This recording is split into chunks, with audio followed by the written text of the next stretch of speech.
Last week, Republican women in the House of Representatives derailed a bill that would have banned abortions after 20 weeks. Here's what Republican Congressman Louis Gohmert had to say about, quote, Republican females. There was an exception put on there that unless there was a case of reported rape, reported to authorities.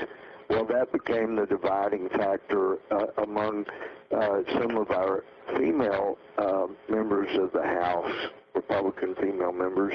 But some were adamant they didn't want any exceptions. Some were saying, no, we need to not be reported to authorities. And so anyway, that should have all been hashed out before it was announced that bill was coming to the floor. Now, I'm told that they're still going to bring it back, but because there was such division among our Republican females, then they pulled the bill that day, and that was extremely unfortunate. It sent the entirely wrong message. In a new op-ed for the Akron Beacon Journal, self-described pro-life Democratic Congressman Tim Ryan says he has changed his position on abortion after talking to women. He writes, "These women gave me a better understanding of how complex and difficult certain situations can become, and while there are people of good conscience on both sides of this argument, one thing has become abundantly clear to me: the heavy hand of government must not make this decision for women and families." Joining me now, Congressman Tim Ryan. Congressman Ryan, how long a process has it been for you to move from that pro-life position that you took as a young state legislator in Ohio to where you are now?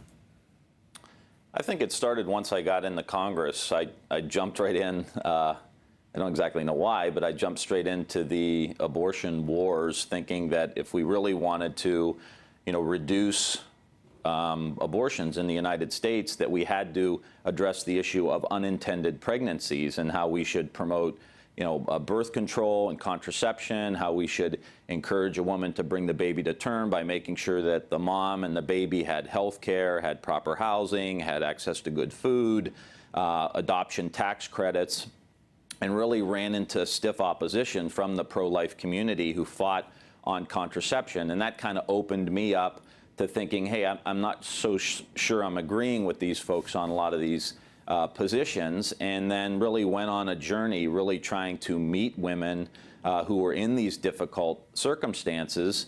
And that happened, and then the healthcare debate obviously brought the issue to the forefront, and then I was removed from the Democrats for Life Advisory Board in 2008 or 2009, and that process just continued, and I kept having these meetings. So it's been going on for 5 or 10 years at this point.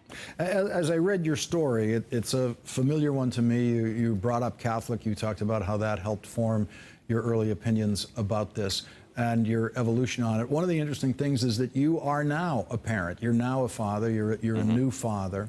And it seems that has also helped you see why people should be allowed to plan parenthood.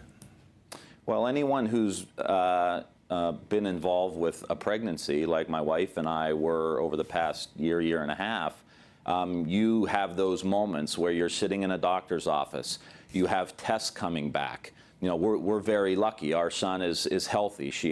My wife Andrea had a very healthy pregnancy. We have a healthy baby. But you do have those moments where these results are coming back and you don't know what's going to happen. And I just feel like Uncle Sam should not be sitting in the doctor's office with parents and a doctor having any role in making those decisions. That should be left to the mother, the father, if they're involved, and the doctor, and someone close to you with regard to your religion. It shouldn't be the government involved. And when we had Brady and we were going through the process of having our son Brady, that really became clear that these are very personal decisions.